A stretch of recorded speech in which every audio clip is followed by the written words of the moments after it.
Hello, good morning. Well, how are you today?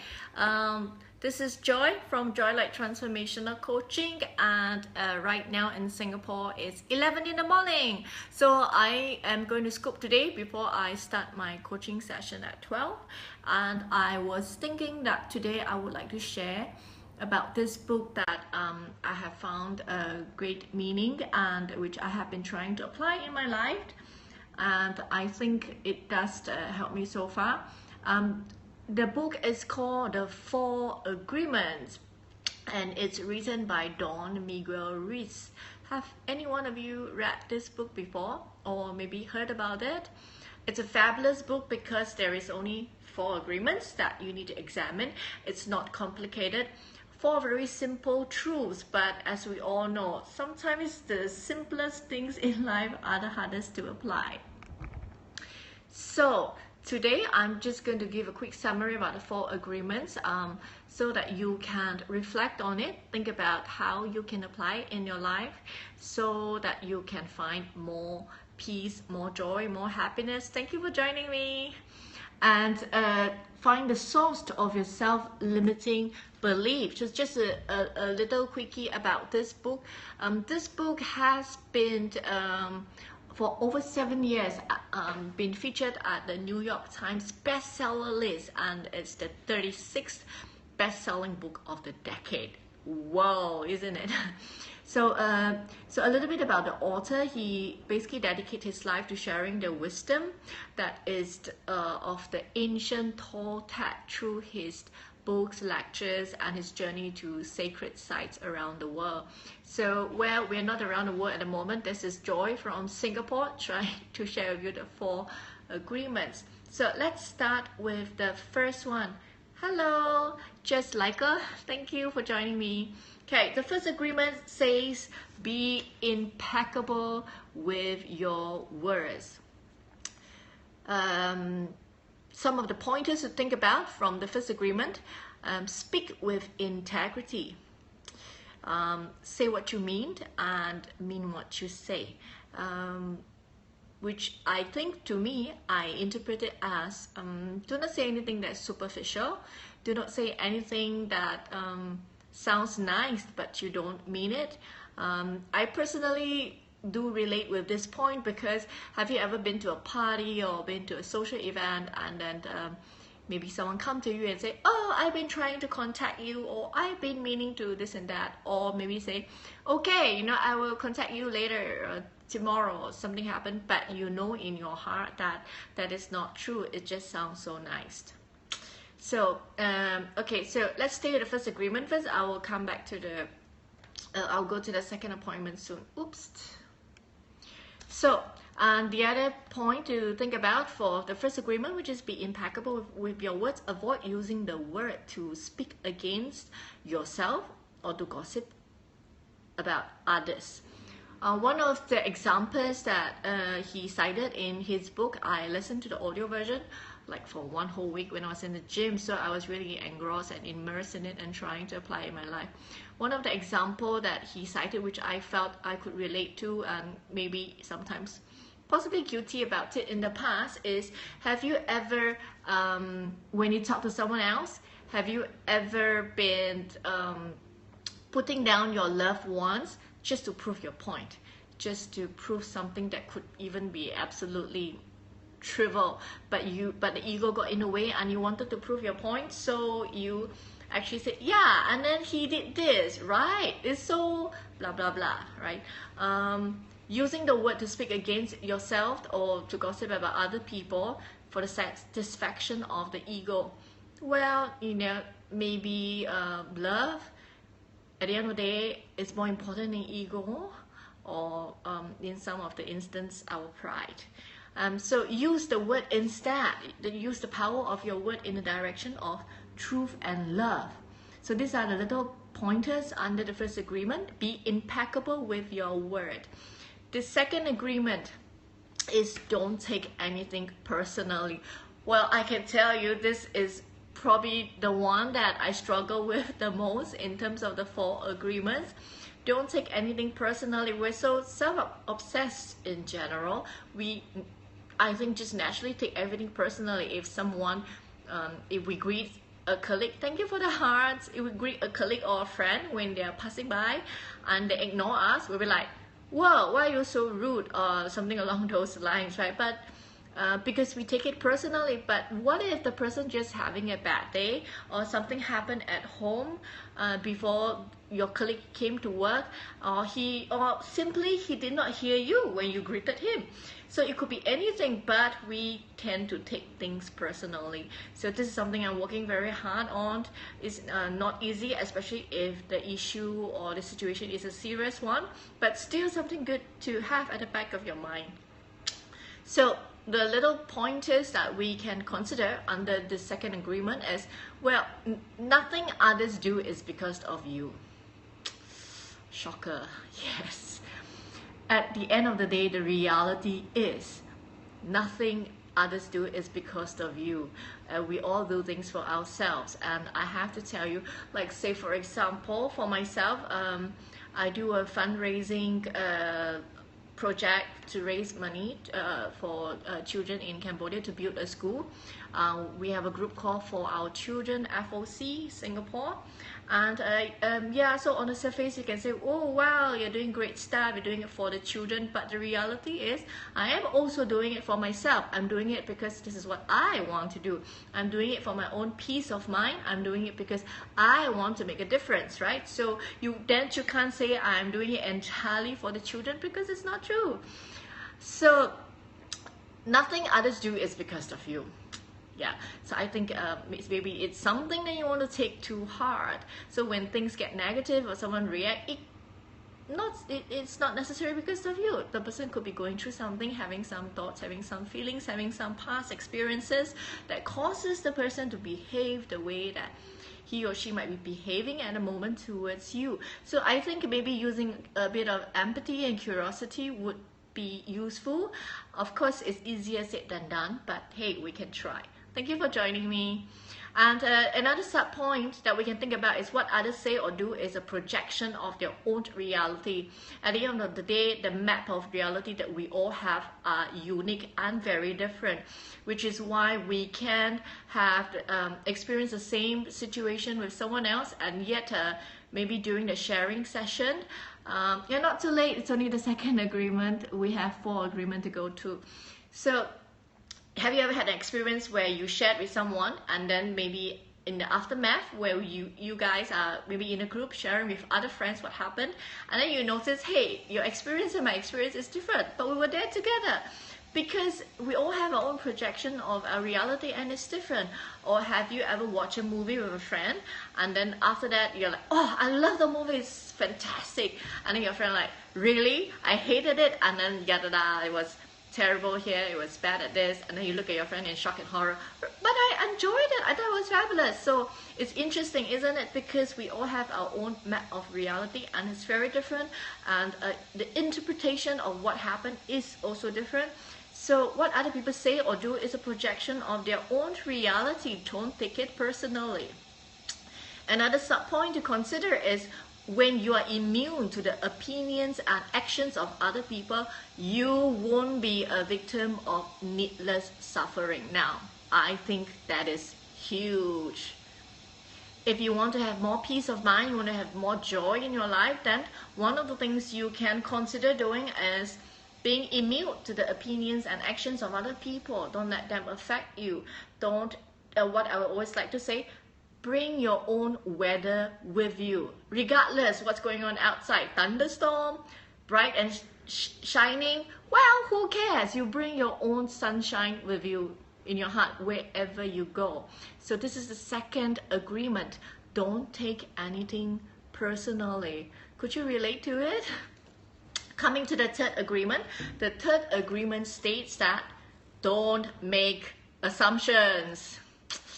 So I think it's a bit challenging. For me, the second and the third agreement are kind of intimately related. If you don't make assumptions, then you don't jump to conclusion. Yes, I have a page, joylight.com.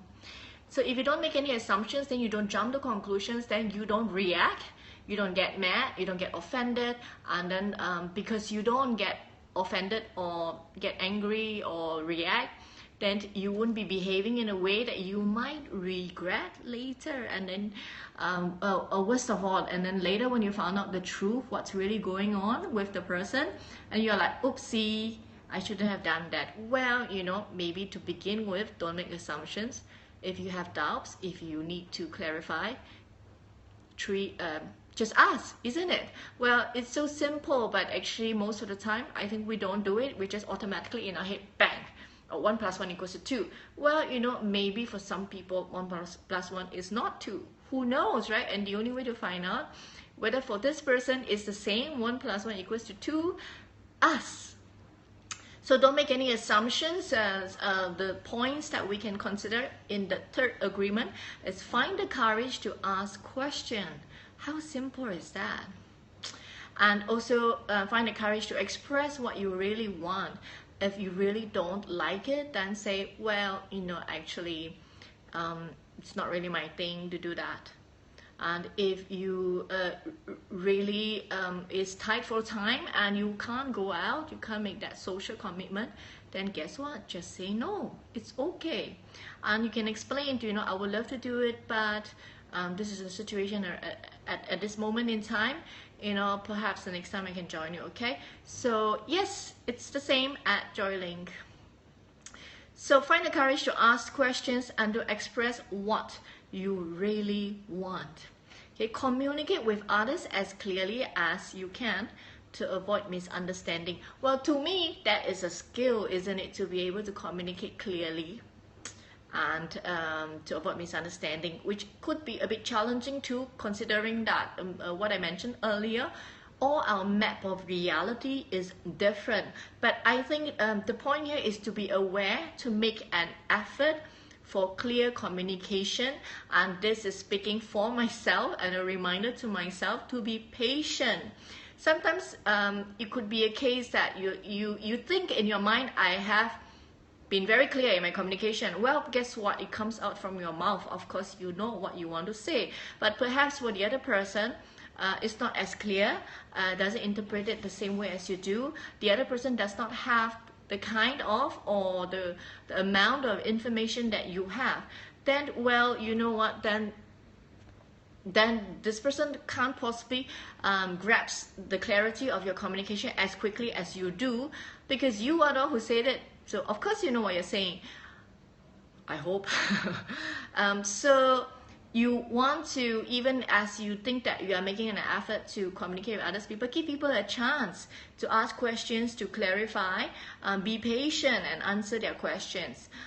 Don't just react, say, I already told you, and this and that, okay? Yes, I know it's challenging and something that I have to constantly remind myself every day, because I can be a bit impatient too. So you see, we're all not perfect, and it does not matter so long as you keep trying.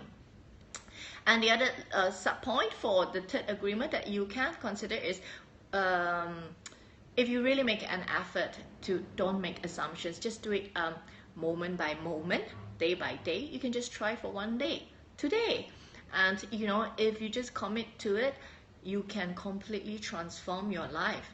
And I'm a total believer in that. But because this agreement, as simple as it sounds, it's not easy to do, because as humans, I think we like to make assumptions, we like to jump to conclusions. But hey, we can start today, make an effort.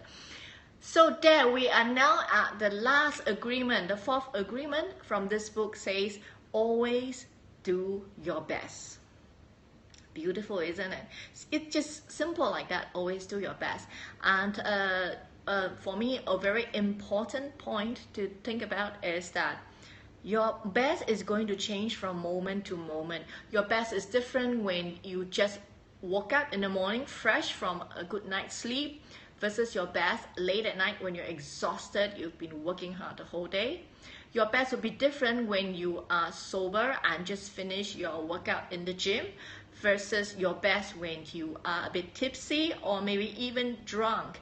But you know what? It does not matter. In every moment, do your best. Something that you think is possible to do.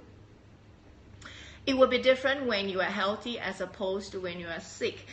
It will be different because of your physical conditions and your state of mind and whatever emotions that you're feeling at that moment. So it does not matter under any circumstances. Do your best. And then, you know what's the best part about this? If you do your best, then you can avoid self-judgment. You can avoid self-abuse and regret, because there is nothing to regret. You know in your heart that I have done my best. That's a beautiful place to be in, I think, in life, and something to think about. Okay, so there you have it. We have the 4 agreements. I hope you find it as beneficial and beautiful as I do. If you like this scoop, please share with your friends and followers. I would really appreciate it. And I'm just going to do a quick recap with you on the 4 agreements. Ta-da! So the first agreement, be impeccable with your words. Second agreement, don't take anything personally. And the third agreement, don't make assumptions. And the last agreement, always do your best. There you go, the 4 agreements. Beautiful, isn't it? I really hope that you will think about it and try to apply it in your life. And as some of you would know, he's actually an international best-selling author of the book, The 4 Agreements. And some of you will know that I have my own goal-setting program called Let's Step. This is the physical version of it. Ta-da! It has 12 steps. It's a structure for you to accomplish your goals. And the physical copy, we have 3 action manual, and every action manual has 4 steps. So you take baby steps towards your goal. So I have taken the structured thinking out of your head so that you can just focus on your goal, achieving your goal, setting it in motion. So you have no excuse now not to accomplish the things that you want to do and all the goals that you have in your head, but you have not gotten around to doing it. So guess what? The online version of Action Manual 1, the first 4 steps are free for you. So like I said earlier, no excuses not to get cracking with your goal. So if you want to subscribe, yes I do, check out my website joyling.com for details about my personal coaching services, and also to subscribe for your free Let's Step, first 4 steps. What happened is you will receive it via email for over the next 8 days. Okay, so you will have 1 step sent to your email every other day. Please do your homework. Please do it thoroughly, and you know, be thoughtful about it. So every other day you have 1 step sent to your inbox. The other day is for you to rest, for you to catch up on your homework if you have not finished the step, for you to reflect on what you wrote in your step before the next step comes. So please go to my website joyling.com and subscribe. On the right hand corner, if you scroll down, you will see a section called Free Empowerment Tools. That's where you can find the Let's Step Goal Setting Program. That's where you click on to subscribe. So this is my website for all my details, joyling.com. You can also find me at Twitter and Instagram at Joyling. Yeah, so drop me an email and let's talk about it. I also have a complimentary my life inquiry questionnaire that you can fill out for yourself, and it might be helpful for you to find to reflect on what is your passion in life and whatever that is bothering you at the moment. Okay, I also have a Facebook page by the same name, Joyling. Please like me and my page. I hope you will share this scoop with your friends and followers, and I will come back soon with another scoop for you to empower your life with. From then, for now, here's to your elevation. Have a fabulous day.